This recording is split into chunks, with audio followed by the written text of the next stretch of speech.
Praise the Lord. Morning మన్నాకు స్వాగతం. మనం అందరం కూడా పావురాన్ని చూసి ఉంటాం. ఈ పావురం అనేది సమాధానానికి గుర్తుగా కనబడుతుంది, పరిశుద్ధతకి, హోలీనెస్కి గుర్తుగా కనబడుతుంది. పావురం అనేకమైన ప్రత్యేకతలు కలిగి ఉన్నది. పావురం ఉదాహరణకి పావురాన్ని గురించి మనం చూసినట్లయితే, పావురము తన జీవిత కాలంలో ఒక్క పావురంతోనే నమ్మకంగా ఉంటుంది, ఒక పావురంతోనే సహవాసంలో ఉంటుంది, ఒక పావురాన్నే ప్రేమిస్తుందంట. ఆ పావురం మళ్ళీ మిగిలిన పావురాలతో కలిసి ఉండదు. పావురము మరి అది మాత్రమే కాదు, మనం బైబిల్లో చూసినప్పుడు పావురాన్ని మరి అనేక విధమైన మరి వాటికి ఉదాహరణగా మనం చూస్తున్నాం.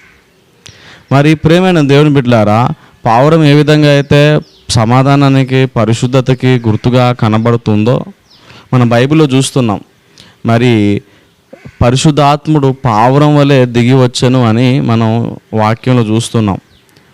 మరి ఈ పావురం ఇలాగా పరిశుద్ధతకు గుర్తుగా ఉన్నట్టు, సమాధానానికి గుర్తుగా ఉన్నట్టు, నమ్మకానికి గుర్తుగా కూడా ఉంది. పావురం అంటే తను ఒక్క పావురంతోనే తన జీవిత కాలంలో నమ్మకంగా మరి జీవనం చేస్తూ ఉంది.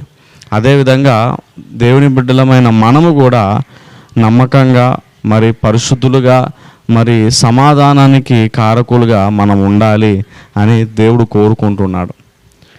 1 పేతురు 1వ అధ్యాయము 16వ వచనంలో మనం చూసినట్లయితే దేవుడు చెప్తున్నాడు, ఆయన పరిశుద్ధుడిగా ఉన్న ప్రకారము మనం కూడా పరిశుద్ధులుగా ఉండాలి అని దేవుడు కోరుకుంటున్నాడు. కాబట్టి పరిశుద్ధులుగా ఉండాలని దేవుడు కోరుకుంటున్నాడు. ఇది ఖచ్చితంగా ఒక ఆజ్ఞ, దేవుడు మనకిచ్చిన ఆజ్ఞ. పరిశుద్ధులుగా ఉండండి అని అనట్లేదు దేవుడు, పరిశుద్ధులుగా ఉండండి అని చెప్తున్నాడు.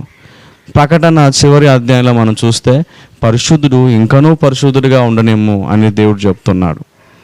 మనం ప్రస్తుతం ఉన్న ఈ కాలంలో, ఈ భూమిలో పరిశుద్ధంగా ఉండడం, క్లీన్గా ఉండడం, హోలీగా ఉండడం అనేది కష్టమైన పరిస్థితి అయినప్పటికీ అసాధ్యమేమీ కాదు, చేయలేదంటూ లేదు. ఖచ్చితంగా మనం ఆ విధంగా బ్రతకగలం. కాబట్టి యేసుక్రీస్తుని మాదిరిగా తీసుకొని, యేసుక్రీస్తుని ఎగ్జాంపుల్గా, ఉదాహరణగా తీసుకొని మనము కూడా మరి ఎన్ని ఇబ్బందులు వచ్చినా, ఎన్ని ఆటంకాలు వచ్చినా, కొన్నిసార్లు మనము మంచిగా పరిశుద్ధంగా ఉండాలి, దేవునికి నమ్మకంగా ఉండాలి, మరి దేవుని ఆజ్ఞలు పాటించాలి అని మనం అనేక విధాలుగా ఆలోచిస్తూ ప్రయత్నం చేస్తూ ముందుకు వెళ్ళేటప్పుడు మరి మనని ఇబ్బంది పెట్టే పరిస్థితులు ఎన్నో వస్తాయి. మనం యథార్థంగా ఉండకుండా, నమ్మకంగా ఉండకుండా, పరిశుద్ధంగా ఉండకుండా మనని పాడు చేయాలని, ఇబ్బంది పెట్టాలని అనేకమైన పరిస్థితులు వస్తాయి. కానీ దేవుడిని సహాయం మనకు ఉన్నట్లయితే, దేవుడి సహాయాన్ని మనం కోరుకున్నట్లయితే ఖచ్చితంగా మనము పరిశుద్ధులుగా ఉండగలము, దేవుని చిత్తాన్ని నెరవేర్చగలము. కాబట్టి ఈ వాక్యం వింటున్న మీరు అందరూ కూడా, మరి మీరు మనందరం కూడా మరి దేవుడు ఇచ్చిన ఆజ్ఞ ప్రకారంగా పరిశుద్ధులుగా ఉండడానికి ప్రయత్నం చేద్దాం. ప్రార్థన. సర్వశక్తిమంతుడా, మీకు స్తోత్రాలు తండ్రి. మరి మేము విన్నట్టుగా తండ్రి, మీరు పరిశుద్ధులు, అదేవిధంగా మేము పరిశుద్ధులుగా ఉన్నట్లు మీ బిడ్డలుగా, మీ కుమారులుగా, మీ కుమార్తెలుగా ఈ లోకంలో తండ్రి జీవించే కృపను మా అందరికీ దయచేయమని ప్రార్థన చేస్తున్నాను.